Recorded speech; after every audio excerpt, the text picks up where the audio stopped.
Olá, meus irmãos, graça e paz seja convosco. Lição 13, estamos chegando agora no final da lição desse trimestre e com certeza nos deixará muitas saudades, uma vez que aprendemos muito sobre o conteúdo da carta aos Efésios e o propósito dela. Nós vemos aqui que o texto nos deixa claro, lutando pela paz. Esse título me faz lembrar o capítulo 4 de Efésios, o verso 3, quando ele lá diz o seguinte, olha só, Efésios capítulo 4 e o verso 3, na tradução NVT, o texto nos diz assim, façam tudo possível para se manterem unidos no Espírito, ligados pelo vínculo da paz. Vínculo da paz.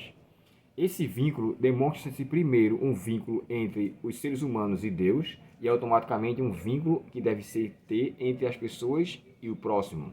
Só que é com a paz que a gente mantém esse vínculo, levando em consideração que o termo vínculo aqui não deve ser visto como um amigo chegado, uma pessoa muito íntima, uma pessoa muito próxima, mas está em paz.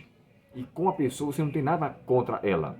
É tanto que o texto na carta aos Gálatas, né, Paulo chega a dizer assim, aos Hebreus 14, verso 12, diz assim, segui a paz com todos e a santificação, sem a qual ninguém verá o Senhor. Então o vínculo da paz, ou seguir vivendo em paz, é uma demonstração de que a pessoa na verdade está convertida, mesmo em meio à adversidade. Você está em paz com a pessoa, mesmo que a pessoa não queira nenhuma conversa com você, mas você está em paz com ela. Então aqui, lutando pela paz, levando em consideração que nas bem-aventuranças, o próprio Jesus nos disse assim, bem-aventurados pacificadores, porque serão chamados filhos de Deus. Então qualifica-se filho de Deus aquele que se mantém em paz.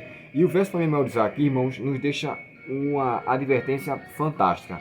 Olha só, segurando sempre o escudo da fé, com a qual poderão apagar todos os dardos inflamados do inimigo, do maligno.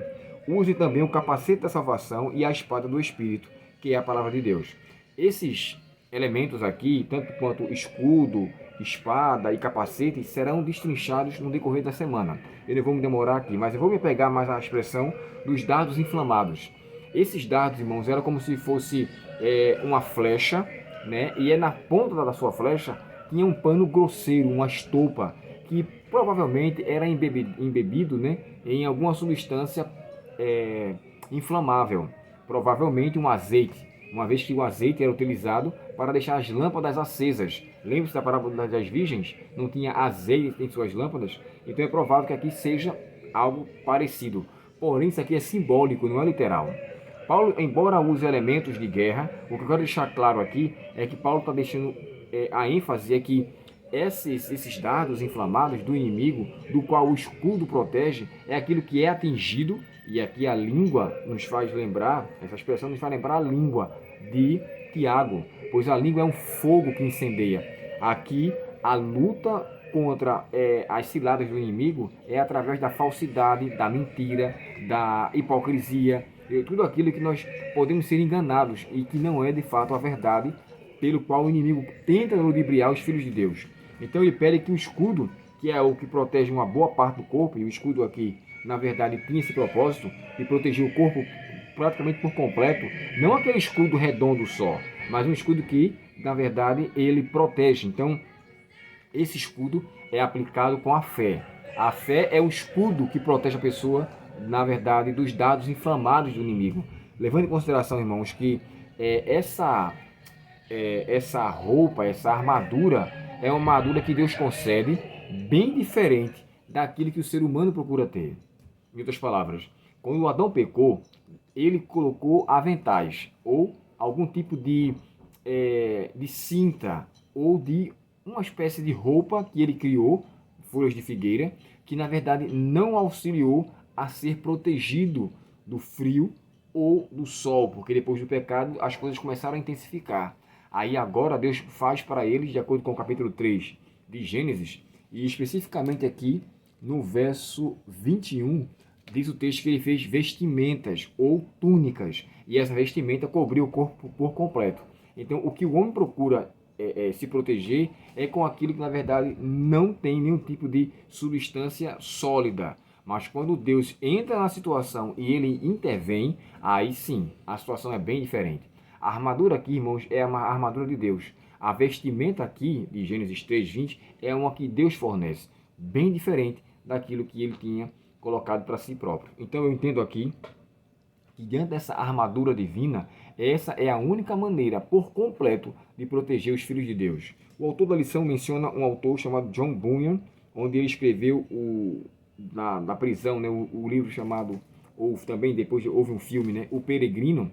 Faz-se menção de que 600 ou 1600 antes desse momento, onde aqui é descrito, onde o peregrino é mencionado com elementos da armadura, espada, escudo e capacete, lembra-se muito do que aconteceu quando Paulo também, na prisão, escreve sobre elementos que trazem, de fato, proteção para os filhos de Deus. Nessa semana, irmãos, iremos tratar com mais detalhes sobre cada uma delas. De antemão, que nós possamos estar nos revestindo daquilo que Deus fornece. Porque os dados inflamados, aquilo que causa, de fato, grande prejuízo espiritual, temos em Cristo a garantia de vitória. E que eu e você possamos lutar com essa armadura, mas acima de tudo, em paz com Deus. Deus, portanto, nos abençoe e nos conceda um bom restante de sábado e um bom estudo para você.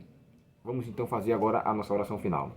Querido Pai Celestial, obrigado pela disposição de mais uma vez nos dar elementos e ferramentas que nos fazem ter a consciência aberta e bem aceitável, receptiva para com tudo aquilo que o Senhor quer nos conceder.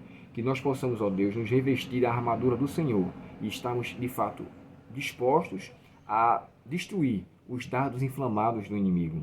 E que assim possamos no Senhor alcançar a nossa eterna vitória. Dá-nos a tua paz, a tua proteção e uma boa tarde em tua presença. Te pedimos em nome de Jesus. Amém.